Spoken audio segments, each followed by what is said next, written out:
इसके मेंबर हो सोसाइटियों के, हम ब्याज नहीं लेंगे। कल को ब्याज इसका किसी और बैंक में माफ़ी मिल गई, अपने पास ब्याज नहीं आएगा, धीरे धीरे ये सोसाइटियाँ बैठ जाएंगी, बंद हो जाएंगी। सरकार जिथे टोबियां दे बिना मतलब टोबियां ते खर्च किया वो सरकार इस ते खर्च कर दे। पर इस तो पहला कि ਜਿਹੜੇ ਸਾਡੇ ਬਜ਼ੁਰਗ ਲੈਂਦੇ ਸੀ ਕੋਆਪਰੇਟਿਵ ਬੈਂਕਾਂ ਨਾਲ ਜੁੜੇ ਸੀ ਉਦੋਂ ਮੁਨਾਫੇ ਜਾਂਦੀਆਂ ਸੀਗੀਆਂ ਸਾਡੀ ਕੋਆਪਰੇਟਿਵ, ਹੁਣ ਘਾਟੇ 'ਚ ਕਿਵੇਂ ਜਾ ਰਹੀ ਹੈ, ਕੀ ਕਿੱਥੇ ਗੜਬੜ ਹੋਈ ਹੈ ਇਹਦੇ 'ਚ।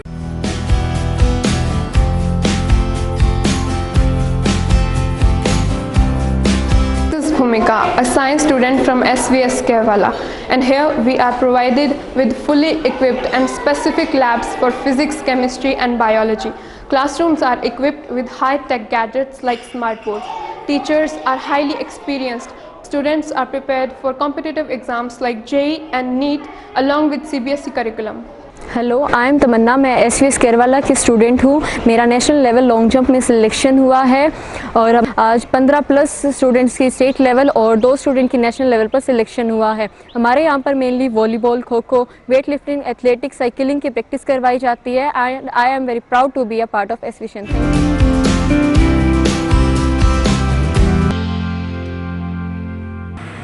अब इसमें अल्टीमेटली सोसाइटी का घाटा होना है। अगर ऐसे चलता रहा हो तो 2-4 सालों में सोसाइटियाँ डूब जाएंगी, क्योंकि सरकार देती है 3 लाख, अभी 5 लाख कर दिया, चलो 5 लाख के हिसाब से समझ लो अपने 5 लाख तक की माफ़ी देती है सरकार। वो आप चाहे एक बैंक में ले लो, चाहे 4 बैंकों में ले लो, वो बंट के आएगी। सभी जगह आपको 5-5 लाख की माफ़ी नहीं मिलेंगे, क्योंकि वो एक पोर्टल पे आ गया। एक बंदे को सिर्फ 5 लाख तक के सरकार कहती है कि 5 लाख तक का सबवेंशन मिलना है। वो चाहे आप एक बैंक में ले लो, 2 बैंकों में ले लो, 4 में ले लो, जितना भी मर्जी ले लो। वो चीज़ अब पोर्टल पे आने पे सारे बैंकों का साझा डाटा हो गया उनके पास, तो उसी वजह से ये सोसाइटियों का नुकसान हो रहा है। ये हमारी मजबूरी थी एक बार ब्याज लेना। अब हम इसी केस को ले लो, अगर हम इससे ब्याज ले लेते इस बंदे से 747 रुपये, जब इसका आता चाहे इसका 747 आ जाता तो इसको 747 वापस चला जाता। ठीक है, अब हम नहीं लेंगे। चलो आप लोग कह रहे हो कि आपकी सोसाइटियाँ हैं, आप इसके मेंबर हो सोसाइटियों के, हम ब्याज नहीं लेंगे। कल को ब्याज इसका किसी और बैंक में माफ़ी मिल गई, अपने पास ब्याज नहीं आएगा, धीरे धीरे ये सोसाइटियाँ बैठ जाएंगी, बंद हो जाएंगी।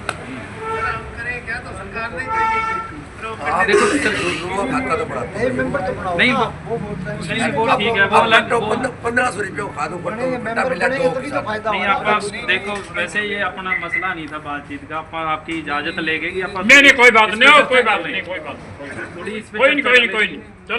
चलो आपने अपनी बात रखी, वो अच्छी बात है, वो नहीं कोई दिक्कत नहीं। चलो हम ये कह रहे हैं, अब हम ये कह रहे हैं कि आपने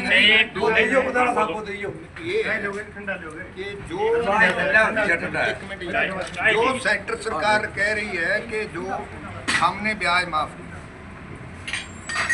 3 लाख का है, उसका ब्याज हम भर रहे हैं, सेंटर सरकार कह रही है। जो हरियाणा सरकार दे रही है वो कोऑपरेटिव बैंक को हरियाणा सरकार कह रही है मैं दे रही हूँ, तो फिर वो उनका जो उनकी लिमिट बनी है 3 लाख की या 5 लाख की, वो सेंटर सरकार दे रही है, तो फिर हरियाणा सरकार उसमें क्या करेगी?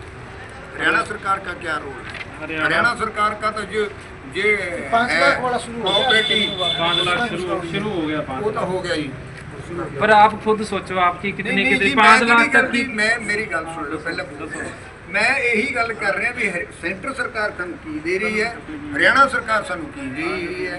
और इस तो पहला कि ਜਿਹੜੇ ਸਾਡੇ ਬਜ਼ੁਰਗ ਲੈਂਦੇ ਸੀਗੇ ਕੋਆਪਰੇਟਿਵ ਬੈਂਕਾਂ ਨਾਲ ਜੁੜੇ ਸੀ ਉਦੋਂ ਮੁਨਾਫੇ ਜਾਂਦੀਆਂ ਸੀਗੀਆਂ ਸਾਡੀ ਕੋਆਪਰੇਟਿਵ, ਹੁਣ ਘਾਟੇ 'ਚ ਕਿਵੇਂ ਜਾ ਰਹੀ ਹੈ, ਕੀ ਕਿੱਥੇ ਗੜਬੜ ਹੋਈ ਹੈ ਇਹਦੇ 'ਚ? ਟੈਕਸ ਦੇ ਕਿੱਥੇ ਅਸੀਂ ਜਿਹੜਾ ਹੁਣ ਜਿੰਨੇ ਵੀ ਕਿਸਾਨ ਹੈ ਟੈਕਸ ਨੂੰ ਅੱਜ ਵੀ ਵਿਆਜ ਦੇ ਦੇਣਗੇ, ਵਿਆਜ ਦੇਣ ਤੋਂ ਨਹੀਂ ਰੁਕ। ਗੱਲ ਕਿੱਥੇ ਹੈ ਕਿ ਸਾਡੇ ਪੈਸੇ ਦੇ ਨਹੀਂ ਪਤਾ ਲੱਗ ਰਿਹਾ, ਜਦੋਂ ਮੁਨਾਫਾ ਹੁੰਦਾ ਉਹ ਕਿੱਧਰ ਨੂੰ ਵੰਡਿਆ ਜਾਂਦਾ ਹੈ। मुनाफा था क्योंकि पता लगे पहला मिलते सी ना बजुर्गों को पैसे, मुनाफा होंदा उन्होंने 5-5 रुपये ही मिल जाते थे। हुण मुनाफे का सानू ये नहीं पता लग्या भी कौन खा गया किधर भाग गया। खा कोई नहीं गया, ये मैं तुहानू मोटी गल दस देना। तुसीं पिंड 'च देखो आपदे किन्नियां हदगर्जे बने सी, जिहड़े किन्ने मैंबरां दी डैथ हो गई ना, वो जिहड़े लोकां दी डैथ हो गई उन्हां दा पैसा आया ही नहीं, वो पैसा खड़ा है ਲੋਨ ਹੀ ਇੱਕ ਤਰ੍ਹਾਂ ਦਾ, ਉਹਦੇ ਤੇ ਵਿਆਜ ਬਣੀ ਜਾਂਦਾ, ਸੁਸਾਇਟੀਆਂ ਘਾਟੇ 'ਚ ਜਾਈ ਜਾਂਦੀਆਂ। ਜਿੰਨਾ ਚਿਰ ਉਹ ਡੈਥ ਵਾਲੇ ਮੈਂਬਰਾਂ ਦਾ ਪੈਸਾ ਨਹੀਂ ਆਉਂਦਾ, ਜਾਂ ਜਿਹੜੇ ਡਿਫਾਲਟਰ ਹੋ ਗਏ, ਡਿਫਾਲਟਰ ਕਿੰਨੇ ਹੋ ਗਏ ਜੀ?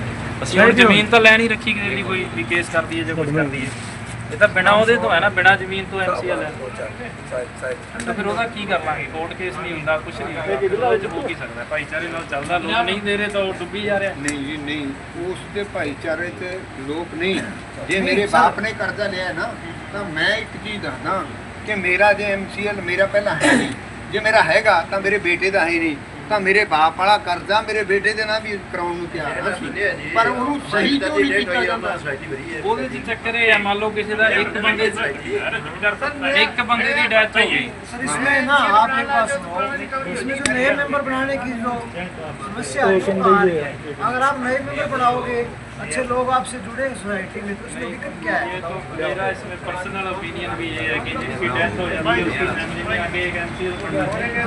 सही बात है, क्योंकि धीरे धीरे जो पुराने मेंबर है वो तो डेथ हो रही है, डिफाल्टर हो रहे हैं, तो शायद नहीं हो जाएगा।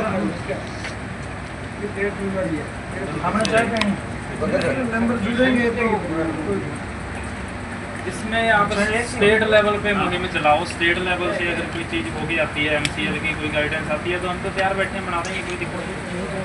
ਨਹੀਂ ਜੀ, ਅਸੀਂ ਪਤਾ ਕੀ ਹੈ ਕਿ ਸਰਕਾਰ ਜੇ ਬਣਾਵੇ, ਸਰਕਾਰ ਚਲਾਊ, ਫਿਰ ਚੱਲੂ। ਸਾਡੇ ਕਿਸਾਨ ਦੇਖੋ, ਤੁਸੀਂ ਇੱਕ ਚੀਜ਼ ਦੇਖੋ, ਆ ਕਿਸਾਨ ਬੈਠੇ ਆ, ਤੁਸੀਂ ਵੀ ਕਿਸਾਨ ਹੋ, ਪਾਣੀ ਨਹੀਂ ਆ ਰਿਹਾ, ਨਹੀਂ ਆ ਰਿਹਾ ਨਾ, नहीं आ रहे, पीने नहीं आ ਤੁਸੀਂ ਪੀਣ ਨੂੰ ਨਹੀਂ ਆ ਰਿਹਾ, ਤਾਂ ਤੁਸੀਂ ਮੈਨੂੰ ਐਂ ਦੱਸੋ ਉਹਦੇ ਵਾਸਤੇ ਪਬਲਿਕ ਨੇ ਕੀ ਕੀਤਾ? ਉਹ ਕੁਝ ਚੰਦ ਬੰਦੇ ਹੀ ਆ ਜਿਹੜੇ ਅੱਜ ਬੈਠੇ ਆ, ਇਹੀ ਫੇਰ ਆ ਕੇ ਲੜਨਗੇ। ਇਹ 100 200 ਬੰਦਾ ਹੋਰ ਲਿਆਉਣਗੇ, 500 ਕਰ ਲੈ, 1000 ਕਰ ਲੈਣਗੇ। ਕਿ ਕੁਝ ਬੰਦੇ ਤਾਂ ਜਿੰਨਾ ਚਿਰ ਸਰਕਾਰ ਨਹੀਂ ਇੰਟਰਫੀਅਰ ਕਰਦੀ ਨਾ, ਇਹਦੇ ਵਿੱਚ ਸਰਕਾਰ ਆਪਣੀ ਵਿੱਚ ਹੱਥ ਨਹੀਂ ਅੜਾਊ, ਉਹਨਾਂ ਚਿਰ ਕੁਝ ਨਹੀਂ ਹੁੰਦਾ। ਸਰਕਾਰ ਨੂੰ ਜ਼ਰੂਰੀ ਹੈ, ਸਰਕਾਰ ਜਿੱਥੇ ਟੋਭਿਆਂ ਦੇ ਬਿਨਾਂ ਮਤਲਬ ਟੋਭਿਆਂ ਤੇ ਖਰਚ ਕੀਤਾ, ਉਹ ਸਰਕਾਰ ਇਸ ਤੇ ਖਰਚ ਕਰ ਦੇ। ਮੈਨੂੰ ਇਹ ਉਹਦੀ CBI, ਮੈਂ ਹੁਣ ਵੀ ਬੋਲ ਕੇ ਹਟਿਆ, CBI ਇਨਕੁਆਇਰੀ ਕਰਾ ਕੇ ਦੇਖੇ ਸਰਕਾਰ ਵੀ ਕਿਹੜਾ ਟੋਭਾ ਚੱਲ ਰਿਹਾ ਹੈ। ਸਾਡੀ ਬੈਂਕ ਦਾ ਮਸਲਾ देखो साडा देखो ਹੋਰ ਕੀ ਗੱਲ ਹੈ ਤਾਂ ਬੈਂਕ ਦਾ